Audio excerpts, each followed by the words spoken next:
नमस्कार दर्शकों, आप देख रहे हैं रेंजर टीवी इंडिया। ना धर्म ना जात, केवल सच के साथ। दर्शकों, आपको हमारा चैनल पसंद आता है तो सब्सक्राइब करें, लाइक करें, शेयर करें, कमेंट जरूर करें। नमस्कार दर्शकों, मैं हूं अमित बॉर्सन और आप देख रहे हैं रेंजर टीवी इंडिया। ना धर्म ना जात, केवल सत्य के साथ। दर्शकों, आज हम उपस्थित हैं जनपद आगरा के कालिंद विहार क्षेत्र में स्थित राज गार्डन में, जहां पर आज धम्मभूमि श्रेष्ठ जीवन के लिए पंजीकृत के द्वारा एक राष्ट्रीय अधिवेशन का आयोजन किया जा रहा है। और इस अधिवेशन को अपने चैनल के माध्यम से आप सभी दर्शकों के समक्ष प्रस्तुत करेंगे हम। और आइए लेके चलते हैं इस राज गार्डन के प्रांगण में, जहां पर ये राष्ट्रीय अधिवेशन का आयोजन किया जा रहा है। आइए लेके चलते हैं राष्ट्रीय अधिवेशन में।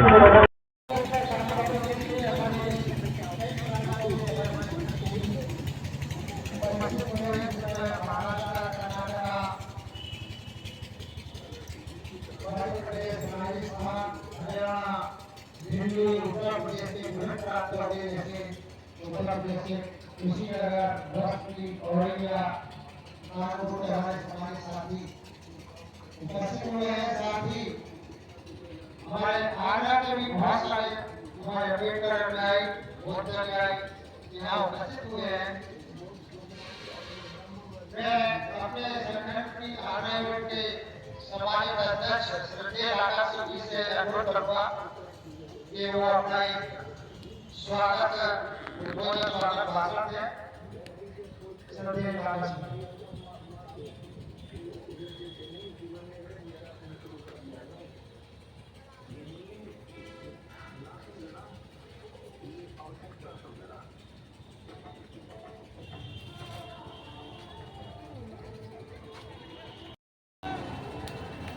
विश्व को शांति, करुणा, मैत्री का संदेश देने वाले तथागत बुद्ध और सत्य बाबा साहब डॉक्टर भीमराव अम्बेडकर जी को नमन करते हुए सभी बहुजन समाज में जन्मे सभी महापुरुषों को नमन करते हुए सम्मानित मंच और मैं सभा प्रांगण में उपस्थित सभी उपासक उपासिकाओं को मेरा जय भीम नमो बुद्धाय। धम्मभूमि श्रेष्ठ जीवन की आगरा यूनिट केंद्रीय कमेटी के अध्यक्ष सिद्धार्थ बौद्ध जी, महासचिव श्रद्धेय हरिपंदन विमल जी एवं उनकी सारी टीम, आगरा की समस्त टीम, आप सभी का इस छठवें धम्मभूमि श्रेष्ठ जीवन के महासम्मेलन में आप सभी का स्वागत है। आगरा यूनिट आपका बहुत बहुत आभारी है। आपको धन्यवाद, बहुत बहुत स्वागत कि आप इतनी दूर से चलकर इस प्रांगण में यहाँ पर आए हैं।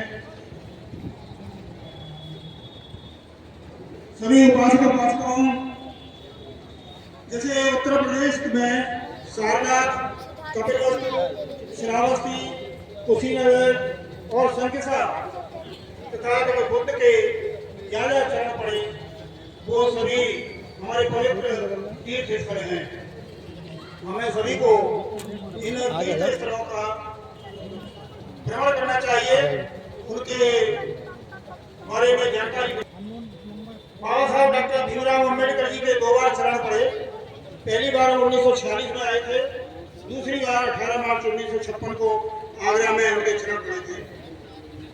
इसलिए आगरा भी बौद्ध अनुयायियों के लिए, बाबा साहब के अनुयायियों के लिए एक बहुत ही पवित्र तीर्थ क्षेत्र है। आगरा की भूमि को भी हम नमन करते हैं। आगरा में जब बाबा साहब 18 मार्च 1956 को आए थे, तो आगरा किला के सामने जामिया के मैदान में करीब 1 लाख आदमियों के उन्होंने आम सभा को संबोधित करते हुए कहा था कि भाइयों, मैं आपको एक धम्म देने जा रहा हूँ, क्योंकि बिना धम्म के हमारा कुछ भी नहीं है। हमारा अपमान इसलिए होता है कि हमारा कोई धर्म नहीं है। हिंदू धर्म में रह करके हमको अपमानित होना पड़ता है। इसलिए मैं आप लोगों को एक धम्म देने जा रहा हूँ। जब आगरा में सभा समाप्त होने को हुई तो आगरा के कुछ समाज सेवी बुद्धिजीवी उन्होंने बाबा साहब से निवेदन किया कि आप चक्की पाठ पर चलें। तो बाबा साहब ने उनके निवेदन को स्वीकार किया और चक्की पाठ कर गए। रास्ते में फूल बिछाए गए उनके लिए और वहाँ तथागत बुद्ध की मूर्ति की स्थापना वहाँ करवाई गई। जिस जगह पर तथागत की मूर्ति की स्थापना हुई वहाँ एक सेना से सेवानिवृत्त एक झोपड़ी बना के रहते थे।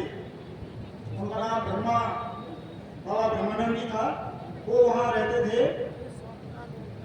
उन्होंने अपनी झोपड़ी हटा करके तथागत के मूर्ति के लिए वो जगह दी और वहाँ पर बाबा साहब ने तथागत की मूर्ति की स्थापना की। धम्मभूमि से जुड़े हुए हैं और सदस्य हैं, उनको धम्मभूमि के बारे में जानकारी है। परंतु हमारे कुछ साथी लोग, विद्वान लोग जो है पहली बार हमारे कार्यक्रम में उपस्थित हो रहे हैं, तो मैं संक्षिप्त में धम्मभूमि श्रेष्ठ जीवन के लिए जो संगठन है उसकी स्थापना हमने कब की, क्यों की और क्या करना चाहते हैं इसके बारे में संक्षिप्त में 5 मिनट में आप लोगों को अपडेट करा रहा हूं। सम्मानित प्रभूषण, सम्मानित उपाध्याय, इस देश में तथागत बुद्ध और बाबा साहब के नाम से और विचारधारा को प्रचार प्रसारित करने के लिए सैकड़ों नहीं लाखों की संख्या में संगठन है। इसके बात सही है कि लाखों की संख्या में है, परंतु यह भी बात सही है कि उनमें से 150 संगठनों को छोड़कर सभी जो है केवल कार्यक्रम करते हैं और मौके के लिए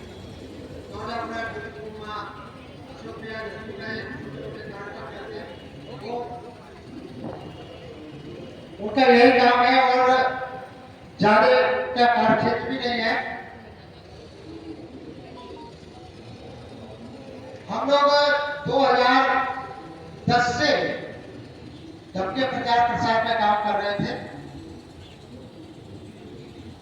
क्योंकि हम सेवा में थे, सेवा के माध्यम से एक दूसरे स्टेट के काफी लोगों से परिचय था। एक ही विचारधारा के लोग जब हम परिचित हुए 2010 से अनिवार्य रूप से अनौपचारिक रूप से हम लोग काम करते रहे। नेटवर्किंग करने के पश्चात 2018 में हम सब लोग अशोक विहार इसको धम्म दीक्षा दिवस के नाम से जानते हैं।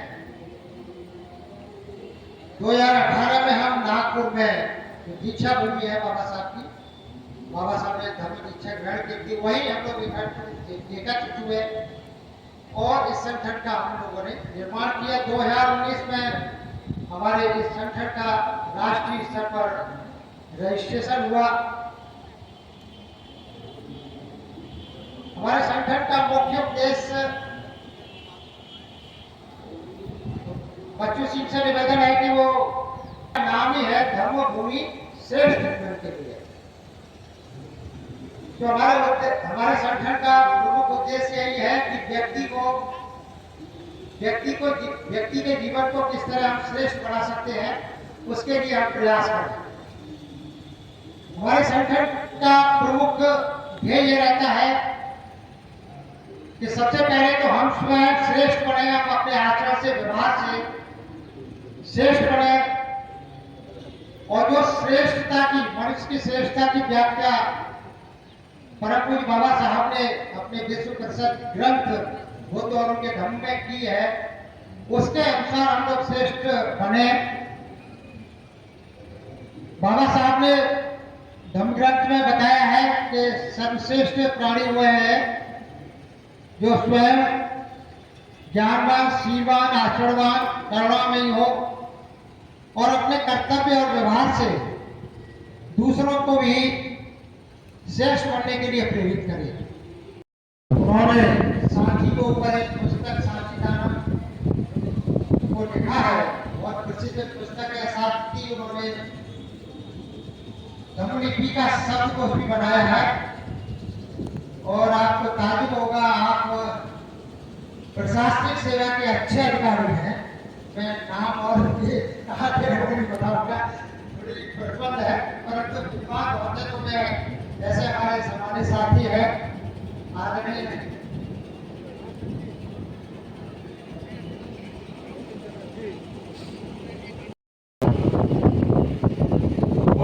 डॉक्टर बाबा साहब भीमराव अम्बेडकर समाज में जन्मे हमारे समस्त महापुरुषों को नमन करते हुए मंच पर उपस्थित पूज्य भिक्षु संघ को मैं नमन करता हूँ। सामने बैठे देश भर से आए प्रबुद्ध जन, माताएं, बहनें, विभिन्न प्रांतों से, विभिन्न शहरों से यहाँ पर इस गरिमामय कार्यक्रम के लिए उपस्थित हुए हैं। मुझे यहाँ बोलने के लिए बुलाया। मैं संचालक महोदय का भी हृदय तल से साधुवाद देता हूँ, आभार व्यक्त करता हूँ। चलिए, जो मुझे टॉपिक दिया है धम्मलिपि के विषय में आपको विस्तार से बताऊं। यह जो कार्यक्रम है धम्म भूमि श्रेष्ठ जीवन के लिए, भगवान बुद्ध का धम्म ही श्रेष्ठ जीवन जीने के लिए उन्होंने बहुत दूर धम्म दिया है। और हमारी कई पीढ़ी, सैकड़ों पीढ़ी इस धम्म का लाभ लेती रही। और इस धम्म से न केवल एशिया खंड बल्कि पूरे विश्व में भारत भूमि को विश्व गुरु के रूप में जानते रहे हैं। कोई भी धर्म श्रेष्ठ कैसे हो, धर्म के आयाम होते हैं। तो भगवान बुद्ध ने हमें त्रिपिटक के माध्यम से प्रस्तुत किए हैं। आप सभी प्रबुद्ध जन हैं, आपने त्रिपिटक के कई भागों का अध्ययन किया होगा। मैं मूलतः जो धर्म है उसकी धर्म लिपि भी कालांतर में विकसित हुई और लिपि के माध्यम से सम्राट अशोक के शासन काल में इस लिपि ने एक वैज्ञानिक स्वरूप ग्रहण किया। तो भगवान बुद्ध का जो धर्म था उसको न केवल एशिया खंड में बल्कि एशिया से बाहर ग्रीस होते हुए यूरोप, पूरे विश्व पर, पूरी पृथ्वी पर फैलने का अवसर दिया। पूज्य भिक्षु चंद्रमानी का आगमन हो गया है। धर्मों की श्रेष्ठ जीवन के लिए उनका हार्दिक अभिनंदन, उनको सादर बंदनामी करता है। मेरा संगठन के पदाधिकारियों से निवेदन है कि पूज्य भंते जी को सम्मान के साथ मंच पर लेकर आए।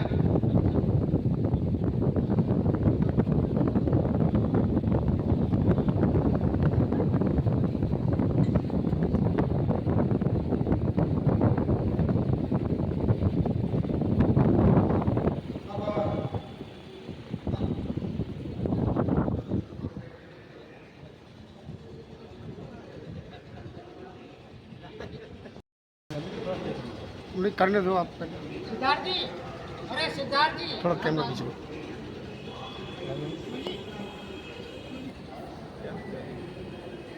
राजेंद्र जी कब आए? सुबह आया।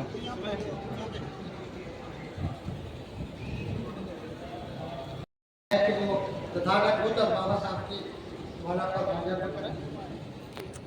आगे क्यों?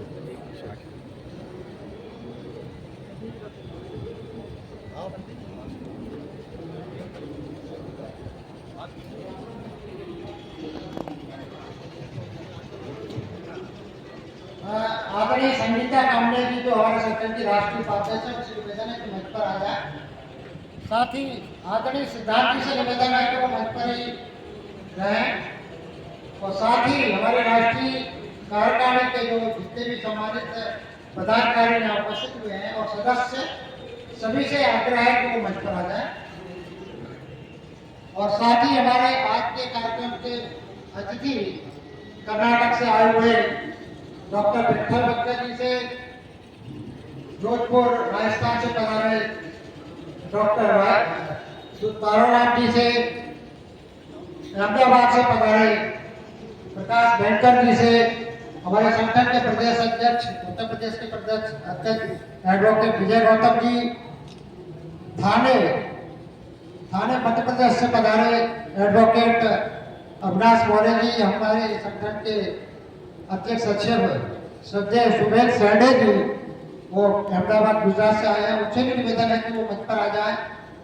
हमारे छत्तीसगढ़ प्रदेश की प्रदेश अध्यक्षा आदरणीय उपासका मधु किरण बंसोड़ जी से निवेदन है कि वो मंच पर आ जाए। अपनी लिपि है, इसी के कारण बहुत कम संख्या में होने के कारण भी विश्व भर में उनकी अपनी इकोनॉमी है, एक अपने सामाजिक संगठन है और इतिहास को ज्यादा प्रबल रही है। आप देखेंगे 1300 ईडी तक आपके नालंदा महाव्यास, सांची महाव्यास, ये वर्किंग पे थे कार्य। लिटरेरी साहित्य की दुनिया के राइटर्स उठा लीजिए, जितने अच्छे विद्वान इजराइल से या यहूदी कम्युनिटी से निकलते हैं, उतने शायद अन्य कम्युनिटी से निकलते।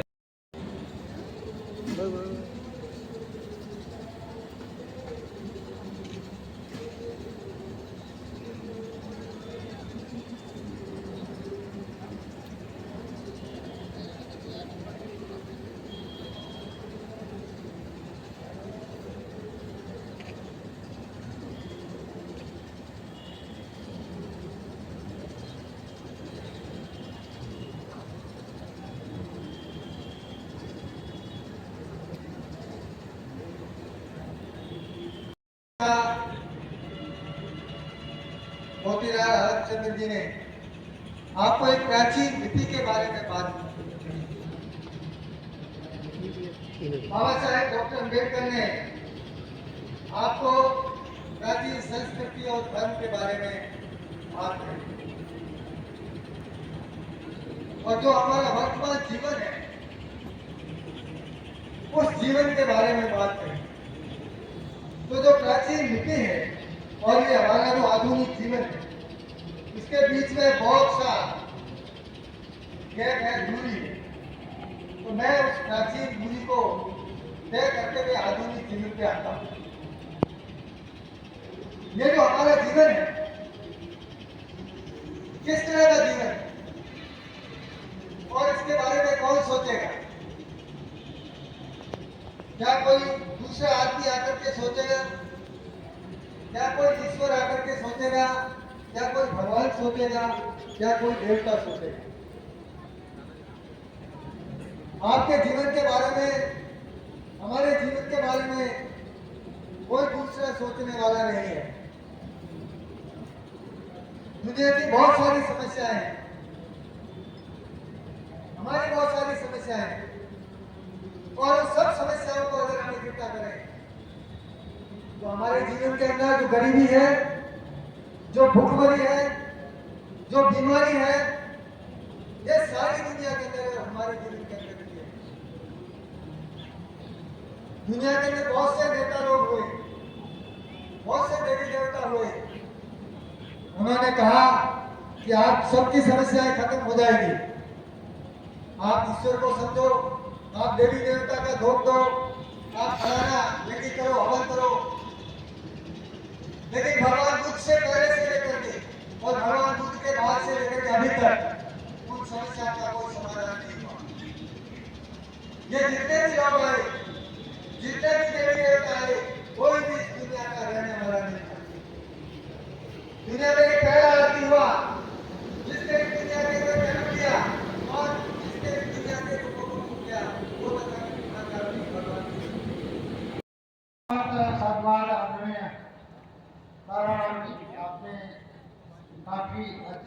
प्रेरक और बुद्धिमत्तापूर्ण उद्बोधन दिया और काफी महत्वपूर्ण बिंदुओं को छुआ।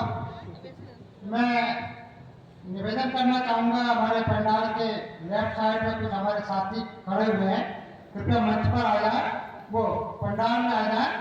और आदरणीय भंते जी का उद्बोधन अभी शुरू होगा। मैं सुरेंद्र सिंह, लक्ष्मण सिंह और चरण चौधरी चरण सिंह, बहुत सारे साथी इधर खड़े हुए हैं। भाई खान सिंह मोहम्मद एशिया के लिए हमारे मध्य सारनाथ से पधारे पूज्य भिक्खु चंद्रमा जी हमारे मध्य उपस्थित है। मैंने भंते जी के बारे में संक्षिप्त रूप से आपको पूर्व में अवगत कराया है और बहुत सारे लोग, मैं समझता हूँ, भंते जी के बारे में जानते होंगे। भंते जी आगरा भी आते रहते हैं। भंते जी हमारे संगठन के लगभग 10 प्रदेश के प्रतिनिधि यहाँ उपस्थित हैं और जो श्रोतागण हैं, श्रोतागण भी हमारे उच्च स्तरीय, उच्च शिक्षित श्रोता हैं।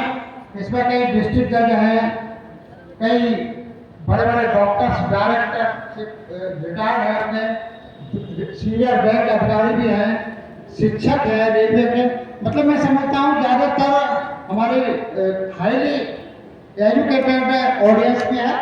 जितने एजुकेटेड समर्पित मंच पर बैठे हुए लोग हैं, उससे कहीं ज़्यादा समर्पित और शिक्षित ज्ञानवान लोग ऑडियंस में हैं। तो मैं आप सभी से निवेदन करूंगा कि पूज्य भंते जी का उद्बोधन होने वाला है, कृपया करके धैर्यपूर्वक सुने। तो मैं आपको भंते जी के मध्य में बाधा न बनते हुए पूज्य भंते जी से अनुरोध करता हूं कि वो अपना देश न दें। आदरणीय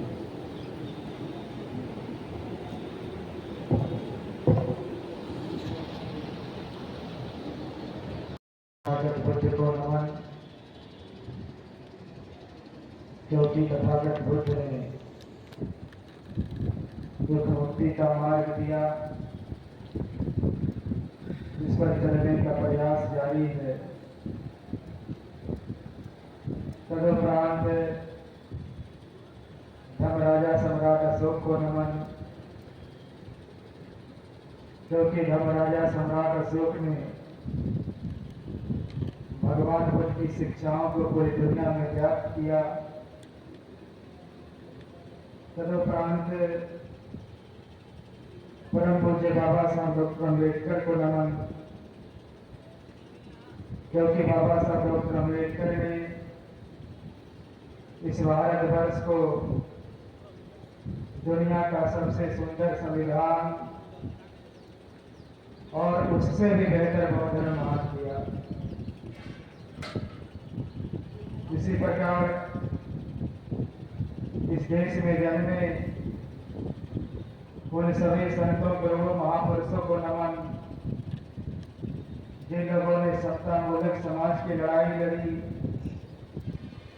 और जिन लोगों के संघर्षों के कारण ही हमें समानता के अधिकार मिले हैं। मंच पर विराजमान पूज्य भिक्खु संघ और इस राष्ट्रीय अधिवेशन में आए हुए विभिन्न जगहों से धर्मभूमि के समर्पित उपासक उपासिकाओं, मैं धर्मभूमि परिवार का बहुत आभारी हूँ कि आप लोगों ने मुझे अपने इस महत्वपूर्ण अधिवेशन में आमंत्रित किया।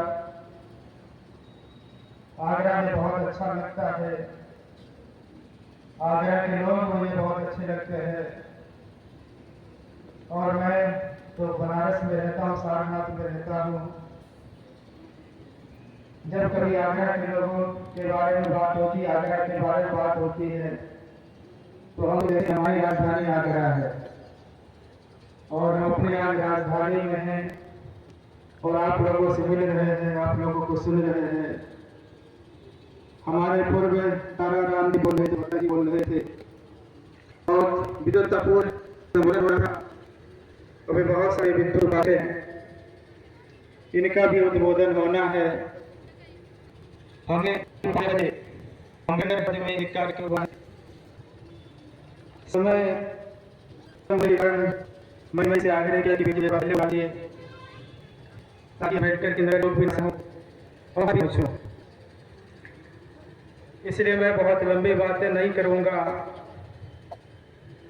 बस कुछ संस्मरण आपको सुना करके अपनी बात समाप्त करूंगा। मुझे बाबा साहब अम्बेडकर के जीवन का एक घटना बहुत प्रेरणा प्रदान करता है। घटना यह है कि 1954 में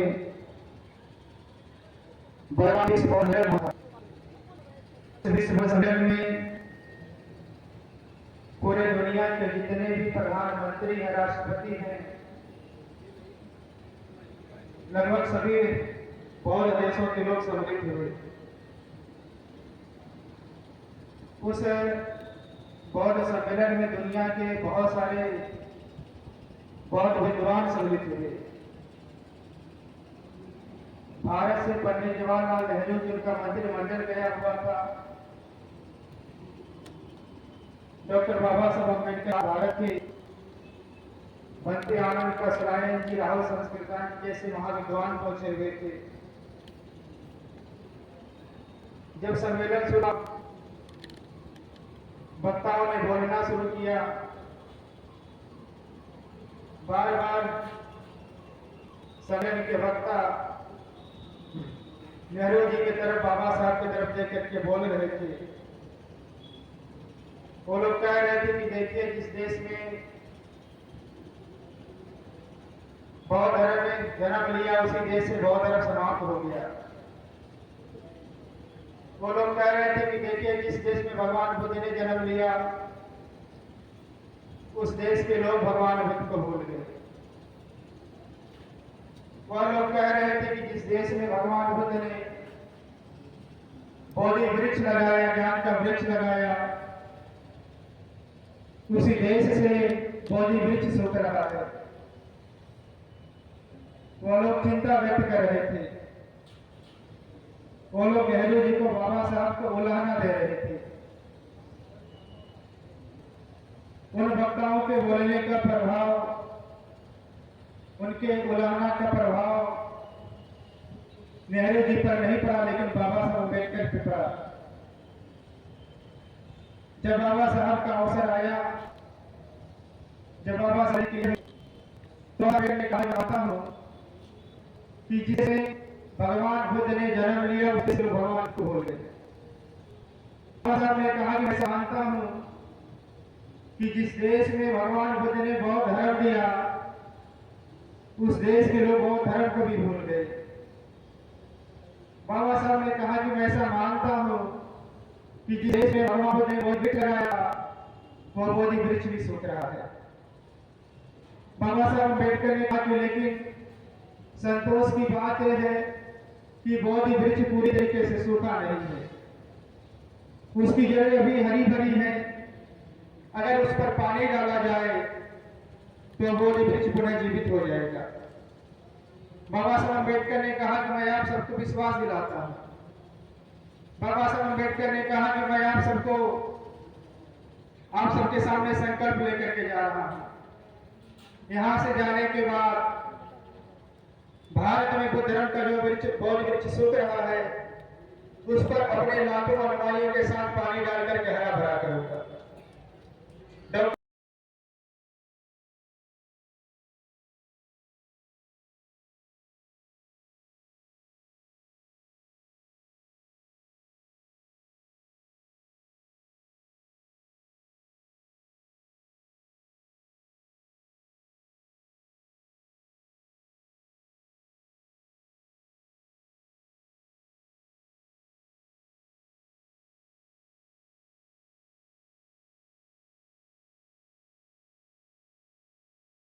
से 10 लाख लोगों के साथ नागपुर की पावन धरती पर बौद्ध धर्म में दीक्षा लेकर के भारत में जो वृक्ष था, वो पानी डाल करके वही वृक्ष को जीवित कर दिया, वही वृक्ष को हरा कर दिया। तो मुझे एक संस्मरण और याद आता है, जब बाबा साहब अम्बेडकर की दम दीक्षा हुई, पूरी दुनिया में बौद्ध धर्म के लिए जो कार्य कर रहे थे, उन लोगों के लिए बहुत खुशी का वातावरण पैदा हो गया। उस समय जापान में एक कार्यक्रम होना था और उस कार्यक्रम में सम्मिलित होने के लिए राहुल सांस्कृतायन जा रहे थे। राहुल सांस्कृतायन जी काठमांडू के एयरपोर्ट पर थे। काठमांडू के एयरपोर्ट पर उनसे पत्रकारों ने पूछा, कहा कि राहुल जी, आपके देश में डॉक्टर बाबा साहब अम्बेडकर ने जो धर्म क्रांति करी है, उसकी गूंज पूरी दुनिया में सुनाई दे रही है। पूरी दुनिया के जो बौद्ध लोग हैं बहुत खुश हैं। कहा कि बाबा साहब अम्बेडकर की धर्म क्रांति को आप किस रूप में देखते हैं? राहुल सांस्कृतायन जी ने कहा कि मैं डॉक्टर बाबा साहब अम्बेडकर के धर्म क्रांति को इस रूप में देखता हूँ कि डॉक्टर बाबा साहब अम्बेडकर ने भारत में बौद्ध धर्म का ऐसा मजबूत खंभा गाड़ा है, अब उसे कोई माता हिला नहीं सकता। मैं देख रहा हूँ कि डॉक्टर बाबा साहब अम्बेडकर की अनुयायी पूरे देश में लगातार एक से एक मजबूत खंभे गाड़ते जा रहे हैं। डॉक्टर बाबा साहब अम्बेडकर के अनुयायी पूरे देश में लगातार व्यक्तिगत प्रयासों से, संगठनात्मक प्रयासों से बौद्ध धर्म का जो वृक्ष है उसे जगह जगह रोपित कर रहे हैं। मैं पूरे देश में जाता रहता हूँ, पूरे देश में जितने भी राज्य में लगभग उसमें समय गया हुआ हूँ। आज मैं देख रहा हूँ, आज भारत का कोई राज्य नहीं है जिस राज्य में हमारे पौधों की संख्या न बढ़ रही है। आज देश में कोई मंडल नहीं है जहां हमारी संख्या न हो। आज देश में कोई जिला नहीं है संख्या हो। आज देश की कोई तहसील नहीं है जिस तहसील में हम बौद्ध लोग न रहते हो। आज देश का कोई ब्लॉक नहीं है जहां बौद्ध लोग न रहते हो। आप राज्यों को छोड़ दीजिए, आप मंडलों को छोड़ दीजिए, आप जिलों को छोड़ दीजिए, आप तहसीलों को छोड़ दीजिए, आप ग्राम सभाओं को भी छोड़ दीजिए। अब देश का कोई गांव भी नहीं बचा है जिस गांव में डॉक्टर बाबा साहब अम्बेडकर का रोज बनारस का सपना देखा। बहुत तेजी के साथ बौद्ध धर्म अपनी जगह मैं आया हूँ। 2 दिन पहले मैं थाईलैंड में था। मैं पूरी दुनिया में बहुत सारे देशों में जाता रहता हूँ। मैं पूरी दुनिया में भी देख रहा हूँ, पूरे दुनिया में मात्र 2 विचारधारा आगे बढ़ रही है। आप अमेरिका को उठा करके देख लीजिए, आप यूरोप को उठा के देख लीजिए, आप कनाडा को उठा के देख लीजिए, और एशिया के किसी भी देश को उठा के देख लीजिए। पूरे दुनिया में केवल 2 विचारधारा आगे बढ़ रही है। या तो दुनिया में लोग हो रहे हैं, नहीं हो रहे हैं। आज अमेरिका में बौद्ध धर्म दूसरे नंबर पे आ गया है। आज यूरोप में बौद्ध धर्म दूसरे नंबर पे आ गया है। और मैं भारत में भी देख रहा हूँ, भारत में भी 2 ही विचारधारा बहुत तेजी के साथ बढ़ रही है। या तो भारत के लोग नास्तिकता की तरफ जा रहे हैं, नहीं तो भारत के लोग बौद्ध धर्म की तरफ आ रहे हैं। और मैं नास्तिकता को बहुत बुरा नहीं मानता, नास्तिक को बौद्ध धर्म पहली से नहीं मानता। नास्तिक लोग जो होते हैं वो ज्ञान विज्ञान विश्वास में होते हैं, ध्यान को करने वाले होते हैं। पूरा जाने के बाद लोगों को यही आना है। मुझे डॉक्टर बाबा साहब अम्बेडकर का सपना साकार होता हुआ दिख रहा है।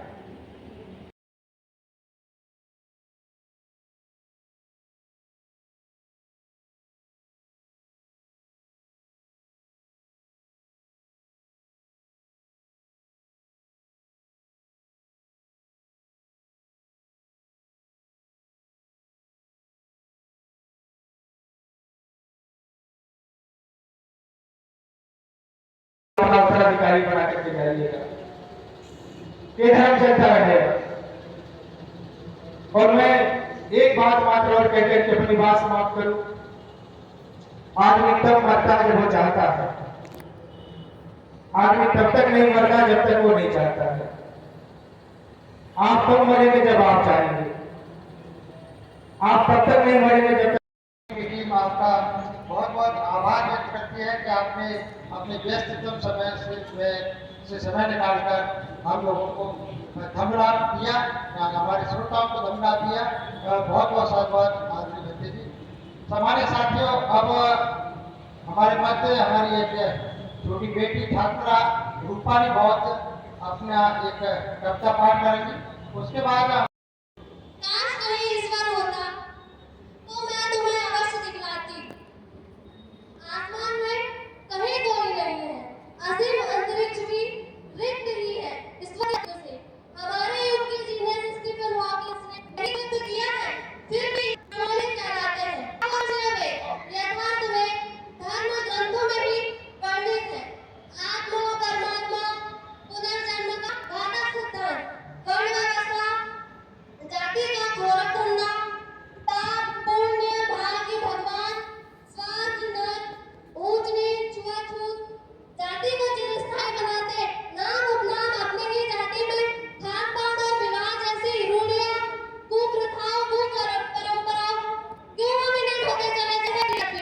आज के इस वैज्ञानिक युग में कौन है जो तुम्हें इनके अनुसार अपना जीवन संचालित करने के लिए मजबूर करता है? कहीं कोई ईश्वर नहीं है। कमजोर मानसिक स्थिति वाले डरपोक मानव, यह सिर्फ तुम्हारा भय है कि लोग क्या कहेंगे, रिश्तेदार क्या कहेंगे, समाज क्या कहेगा।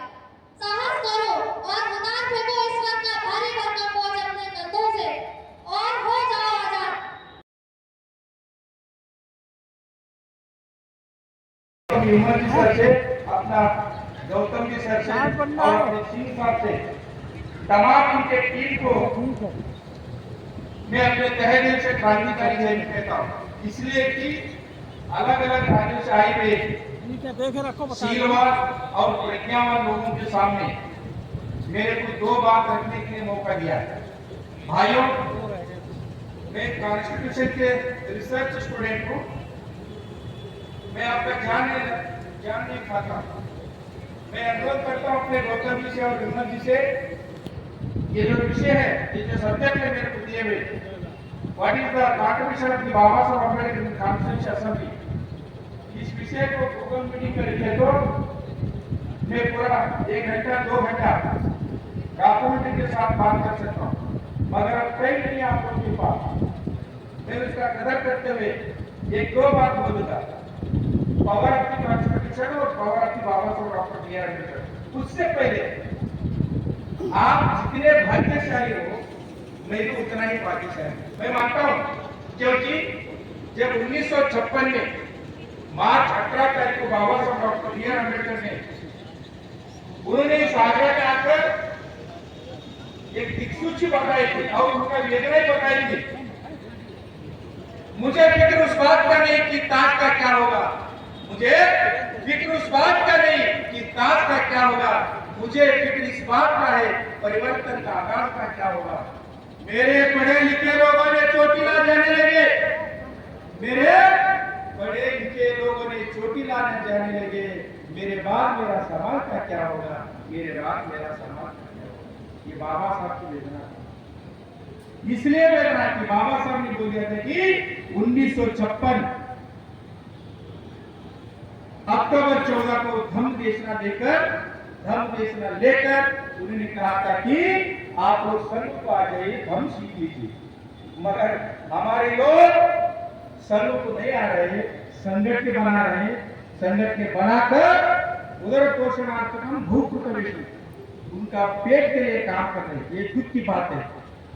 इस सिचुएशन में ये जो सांस्कृतिक का संगठन, सांस्कृतिक जो मूवमेंट किया हुआ है, सुनीति गौतम बुद्ध के बाद में सम्राट अशोक ने किया था। सम्राट अशोक के बाद कंटेम्पररी पीरियड में शिवाजी बाबा साहब डॉक्टर बी आर अम्बेडकर के कोई भी महिलाओं को स्वागत नहीं किया। एक मिसाल के तौर पर आपके सामने रखता हूँ, ये जो हिंदू धर्म है अपने महिलाओं को कभी पुरोहित नहीं बनाती, इस्लाम धर्म महिलाओं को खादी नहीं बनाती, क्राइस्त धर्म महिलाओं को पागल नहीं बनाती, मगर बाबा साहब की संविधान इस क्राइस्त इस्लाम हिंदू धर्म के ऊपर शासन बनाने का ताकत औकात देते हैं, वही है बाबा साहब की संविधान, वही है संविधान की पावर। यहाँ पर अपने उद्बोधन दिए, उन्होंने सभी ने इस महत्ता को पर जोर दिया कि हमारे पास बड़ी आवश्यकता है एक दूसरे से जुड़कर जीने की। अकेला चलने वाला व्यक्ति देखिए, हो सकता है उसके विचार बहुत प्रज्ञावान हो, बहुत मेधा के हो, लेकिन समाज के साथ उसका भी उतना ही जुड़ाव महसूस होना बहुत जरूरी है। हमारे बीच जितने भी लोग यहाँ उपस्थित हैं, सभी अन्य प्रांतों से, देश प्रदेश के कोनों से आए हैं, और वो इस भाव से आए हैं कि यह मंच हमारी बात सुनेगा और हम अपनी बात कह पाएंगे। जयंती के बाद ना हमको बाबा साहब याद आते हैं, ना ही हमको हमारे महापुरुष याद आते हैं। आप देखते हैं कि अम्बेडकर जयंती के दिन अगर एक मोटा एवरेज हिसाब लगाया जाए तो पूरे भारत देश में करोड़ों रुपए में वो जयंतियां मनाई जाती हैं। वैसे ही वैसे वो लोग हमारे खिलाफ एक प्रतिक्रांति खड़ी कर देते हैं और उनको तब नफरत होती है बाबा साहब जी के दिए संवैधानिक अधिकारों से और बाबा साहब जी के दिए हुए इस संविधान से, जिसकी बदौलत आज हम इतने अच्छे पांडाल में बैठ करके बाबा साहब जी को याद करते हैं और संकल्पबद्ध होते हैं। मैं अपनी माँ बहनों से हमेशा कहती रहती हूँ कि वाकई में जो इस मार्ग पर आया है उसने अपने जीवन में कुछ नया ही पाया है। आज से 10 वर्ष पूर्व मैं भी एक गुमनाम महिला की तरह अपना जीवन काट रही थी। बाबा साहब जी के दिए संवैधानिक अधिकार से नौकरी करके बच्चे पाल रही थी, लेकिन जब धर्म के मार्ग पे आई तब मैंने जाना कि वाकई में यहाँ तो आप कुछ अलग कर पाते हैं और मरने के बाद भी जीवित रह पाते हैं।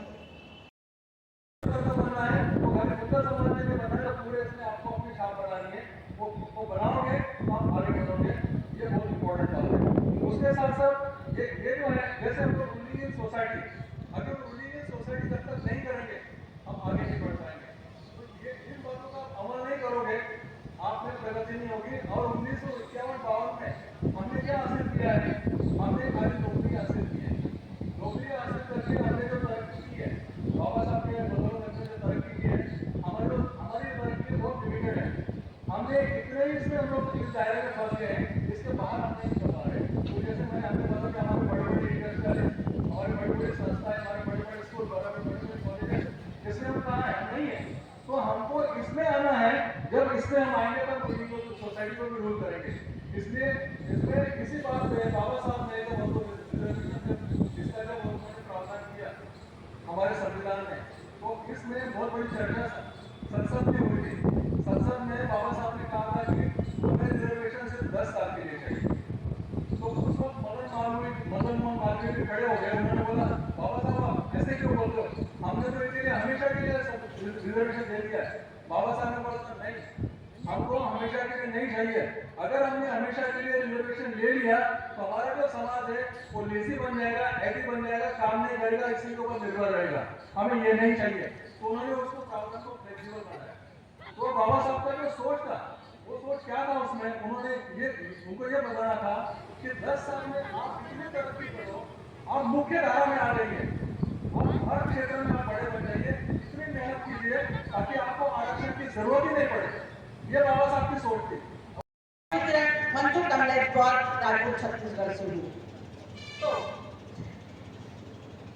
सबसे पहले मंचासीन सभी मेरे साथी हैं और आज की अध्यक्षता कर रहे हैं आदरणीय सिद्धार्थ स्वरूप सर जी, जिन्होंने हमको हर समय आगे बढ़ने के लिए प्रेरित किया। और आगरा यूनिट के सभी साथियों को मेरा मैत्रीपूर्ण जय हिंद। आज सभी बहुत समय से सुन रहे हैं और इतनी गर्मी में फिर भी आप लोग बैठे और धैर्य पूर्वक रूप से सुन रहे हो। मेरा आप लोगों से एक निवेदन है, आप लोग एक बार थोड़े से खड़े हो जाइए, 1 मिनट के लिए खड़े हो जाइए। तो इससे क्या होगा कि आप थोड़े से जागरूक होंगे और आप में एक हलचल पैदा बढ़ जाएगी, आप में थोड़ी सी हलचल पैदा हो जाएगी और आप किसी भी बात को सुन सकोगे, उसको अवलोकन कर सकोगे। क्योंकि हमारे जो वहाँ जितने वक्ता आते हैं वो कुछ न कुछ पढ़ करके और तथागत और हमारे महापुरुषों के को अपने आप में ग्रहण करके आप लोगों तक पहुँचाने के लिए आते हैं। तो उनमें से कम थोड़ी सी जो बात है आप अपने आप अनुग्रहित करें और अपने आने वाली पीढ़ी को निर्देशित करें और अपने समाज को एक बहुमूल्य समाज बनाएं। जय जय जय जय जय भीम, जय जय जय जय जय भीम। अभी तक और खड़े रहते हो सच में वो एक धैर्यवान उच्च कोटि के विद्वान से माता मनुस्मृति के नाशक बुद्ध के क्रांति ज्योति सावित्रीबाई फुले और महात्मा ज्योतिराव फुले अचीव। और ये बाबा साहब की बहुत ही प्रसिद्ध कोटेशन भी है। बाबा साहब है कि उसमें महिलाओं की क्या स्थिति है। दुनिया के लगभग आधादी महिलाओं की है, इसलिए जब तक उनका समुचित विकास नहीं होता कोई भी देश चहुमुखी विकास आ जा सकता है। मुझ से सब कुछ सभी विषय बारे में बात करनी मैं गवर्नमेंट में अपने खत्म करूँगा तो काम हो रहे हैं। ज़्यादातर लोग मुझे दिख रहे हैं 50 साल के आसपास की उनको दिख रहे हैं। मेरा एक अनुरोध है कि हम जो भी हैं, मैं भी 50 साल से ऊपर का हूँ, हम बहुत लोग धर्म में विश्वास करते हैं, तो क्या हम अपने आने वाली पीढ़ी में इस चीज़ को ट्रांसफर कर पा रहे हैं, क्या उनको इसमें शामिल कर पा रहे हैं? अगर हम शामिल कर पा रहे हैं तो बहुत अच्छी बात है, और नहीं कर पा रहे हैं तो ये अच्छी बात नहीं है। दूसरा, धर्म को आगे बढ़ाने के लिए हमें और क्या क्या करना चाहिए, उसमें मेरे 2-3 सुझाव हैं। एक सर्वे हुआ था middle class, upper middle class और हाई क्लास का। हम अपना जितना भी जीवन में कमाते हैं, जितना भी धन अर्जित करते हैं, 70% हम लोग छोड़ के चले जाते हैं और पूरी जिंदगी कमाने के बाद यही सोचते रहते हैं कि हम इसका लाभ उठाएंगे अपने बुढ़ापे में, बट लाभ नहीं उठा पाते। क्यों नहीं उठा पाते? आप ऐसे देखिए, आपके जमाने में दूसरे की मिठाई नहीं खानी, पैसे जोड़ने हैं बुढ़ापे में खाएंगे, और बुढ़ापे में तो शुगर हो जाएगी, कैसे खाओगे? ऐसे ही जो आप धन संचय कर रहे हैं, इस धन का लाभ क्या है? क्यों ना इस धन को आप धन के कार्य में लगाएं। अब आप एक फ्लैट खरीदते हैं, एक मकान खरीदते हैं, 2 प्लॉट खरीद लेते हैं, सब किसके लिए? और अपने बच्चों के लिए। तो क्या बच्चों को अपने सब की आवश्यकता है? वो कहते हैं ना, कूद कपूत को धन संचय, अपूत सपूत उत्पादन संचय। अगर आपके बेटे कामयाब हैं तो उनको आपके धन की क्या आवश्यकता है? और कामयाब नहीं है, इस लायक नहीं है, तो आप कितना ही धन संचय कर लीजिए, वो खत्म हो जाएगा, एक पीढ़ी में खत्म हो जाएगा।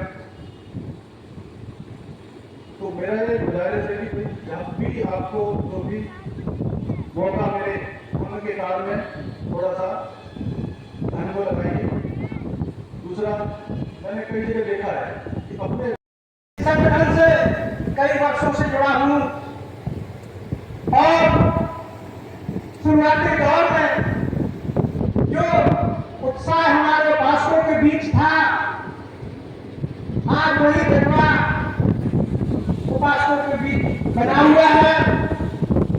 मैगजीन भी हमारे संगठन से छपवाई जाती थी, प्रतिवर्ष कैलेंडर भी छपते हैं, लेकिन कहीं न कहीं कुछ कारणवश हमें ऐसा लग रहा है कि जो लेखनी है कहीं न कहीं और हुई है।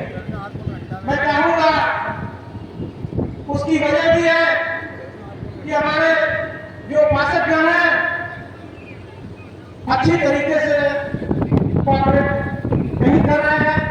मैं चाहूंगा कि संगठन को मजबूती देने के लिए, बढ़ाने के लिए हर तरह से हमें मददगार होना चाहिए, क्योंकि जब संगठन बढ़ेगा तभी हम अपने समाज, देश और जो मिशन है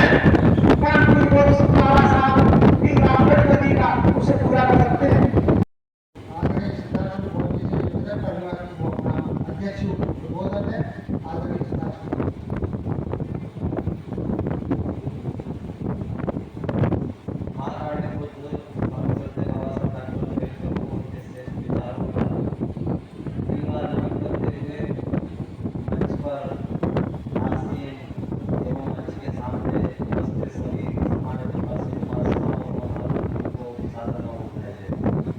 बहुत ही अच्छा आज का दिन रहा।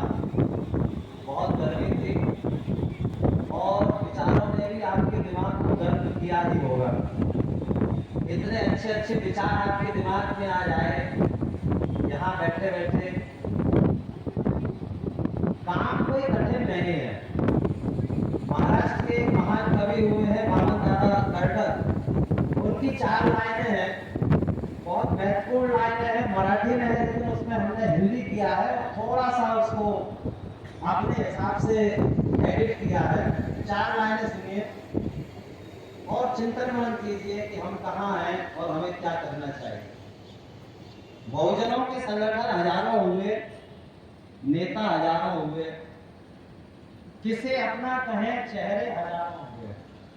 बहुजनों के संगठन हजारों हुए, नेता हजारों हुए, किसे अपना कहें चेहरे हजारों हुए।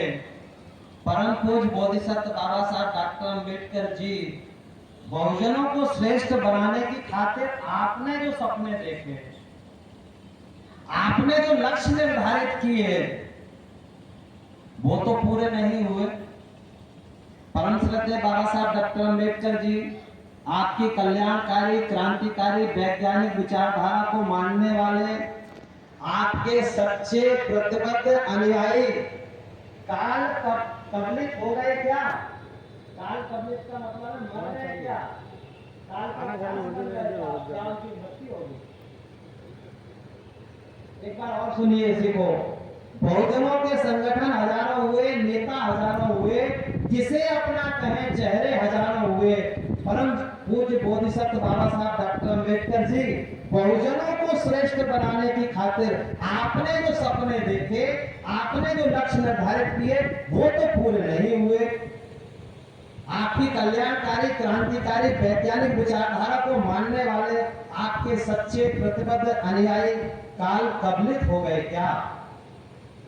ये वामन दादा कर्डक हमसे प्रश्न कर रहे हैं। पढ़े लिखे नहीं थे वामन दादा कर्डक, सेम कबीर साहब जैसे महान क्रांतिकारी। एक हमारी उपासिका है पुणे से, आदरणीय ललिता जी, उनके वो मौसा जी थे, उनके जीवन के बारे में पूरा बताते हैं। एक एक लाइन उनकी क्रांतिकारी। कवि कह रहा है कि आपके सपने जो आपने हमारे लिए देखे वो तो पूरे नहीं हुए, जो आपने लक्ष्य निर्धारित किए हमारे लिए वो भी पूरे नहीं हुए, तो आपकी विचारधारा को मानने वाले लोग मर गए क्या? क्या ये पृथ्वी शून्य हो गई आपके अनुयायियों से? ये हमें सोचना है, विचारना है, चिंतन मनन करना है। कैसा जीवन हम जी रहे हैं? क्या हमने अपने लिए मापदंड निर्धारित किए? हम सोचते हैं कि हमने एक मकान बना लिया, हमारा लड़का डॉक्टर बन गया, आईएएस बन गया, आईपीएस बन गया, विदेश चला गया, तो हमारा जीवन अच्छा हो गया। लेकिन उसके बाद हमें मरना भी है। क्या ये सब चीजें बाबा साहब नहीं सोच रहे थे अपने बारे में, अपने परिवार के बारे में? बाबा साहब डॉक्टर अंबेडकर जब पढ़ने के लिए गए, 8 पास किया, हमारे समाज के पहले व्यक्ति थे। 10 पास किया पहले व्यक्ति, बीए किया पहले व्यक्ति, 1912 में बीए कर लिया पहले व्यक्ति हैं हमारे समाज के। लेकिन जब 1913 में 21 जुलाई 1913 को कोलंबिया यूनिवर्सिटी में पहुंच जाते हैं पढ़ने के लिए, उसके बाद जितनी डिग्रियां लेते हैं बाबा साहब डॉक्टर अंबेडकर, तो न सिर्फ भारत के सभी समाजों के बल्कि पूरी दुनिया के सभी समाजों के पहले व्यक्ति हैं वो डिग्रियां लेने वाले। बाबा साहब डॉक्टर अंबेडकर जब वापस आ रहे थे 1920 में कोलंबिया से पढ़ने के बाद भारत, तो उनके महान प्रोफेसर सेलिगमैन कहते हैं कि भीमराव यहीं रुक जाओ, मैंने तुम्हारे लिए कोलंबिया यूनिवर्सिटी में प्रोफेसर के लिए बात कर ली है और यहीं तुम प्रोफेसर बन जाओ। आप सोचो, कल्पना करो सम्मानित उपासक उपासिकाओं और होनहार बच्चों, यदि बाबा साहब डॉक्टर अंबेडकर सन 1921 में, यानी कि आज से 104 साल पहले प्रोफेसर सेलिगमैन जी की बात मान लेते और कोलंबिया में प्रोफेसर बन जाते, तो क्या वो अपनी जीवन संगनी हमारी माता आई साहब, माता रमाबाई अंबेडकर जी को कोलंबिया नहीं ले जाते? 1921 में तो जिंदा है वो। एक उनका बेटा है 9 साल का यशवंतराव अंबेडकर, क्या उसको वो जो है अमेरिका नहीं ले जाते, कोलंबिया में 20, 25, 30 साल वहां नौकरी करते प्रोफेसर की, तो क्या एक शानदार मकान वहां नहीं बना लेते, एक शानदार गाड़ी नहीं खरीद लेते, अपना जीवन अच्छा नहीं कर लेते क्या? लेकिन उन्होंने ऐसा कुछ नहीं किया।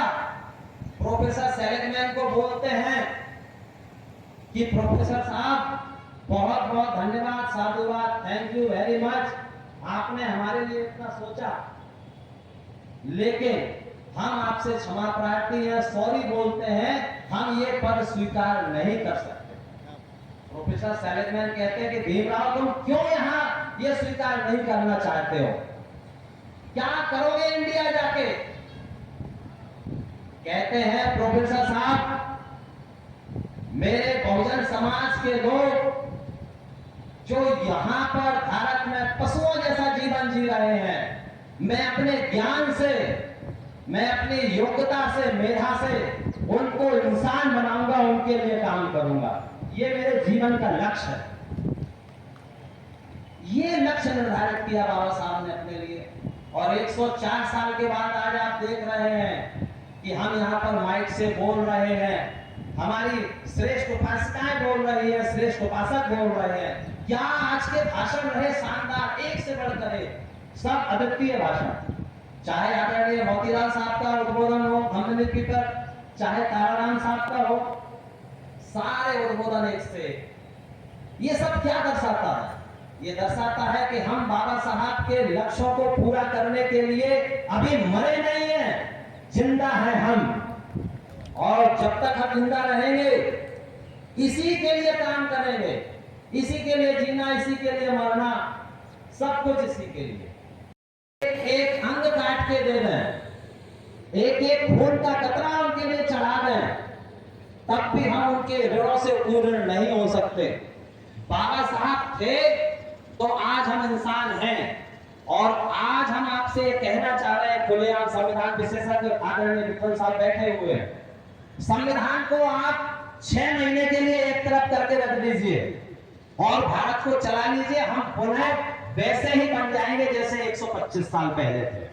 और सारे लोग इसके लिए प्रयास कर रहे हैं कि हम लोग जो बाबा साहब को मानने वाले लोग हैं, ये जो बहुजन समाज के लोग हैं, ये जो उठ रहे हैं, तरक्की कर रहे हैं, गगन को छू रहे हैं, अंतरिक्ष में जा रहे हैं, आसमान को छू रहे हैं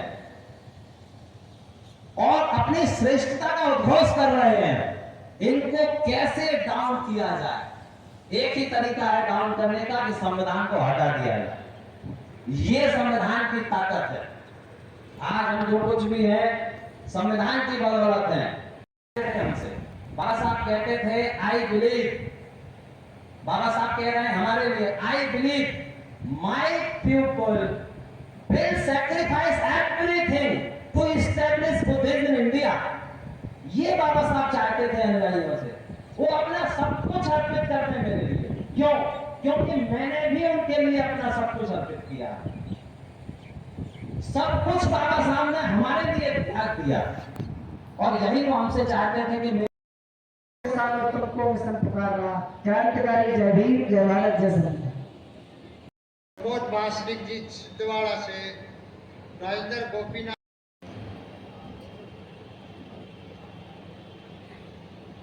पॉलिटेक्निक कॉलेज फरुखाबाद, श्रद्धेय रविंद्र कुमार जी, रविंद्र कुमार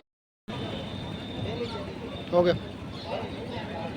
सर, परिचय दें सर, अपना परिचय देते हुए जो आज का कार्यक्रम रहा उसके विषय में विस्तृत रूप से जानकारी। मैं हरिगौतम विमल, राष्ट्रीय महासचिव बौद्धों के राष्ट्रीय संगठन धम्मभूमि श्रेष्ठ जीवन के लिए। आज का हमारा यह कार्यक्रम संगठन का 6वां राष्ट्रीय अधिवेशन था। इस अधिवेशन से पूर्व हम लोग देश के विभिन्न प्रांतों में 5 राष्ट्रीय अधिवेशन और कर चुके हैं।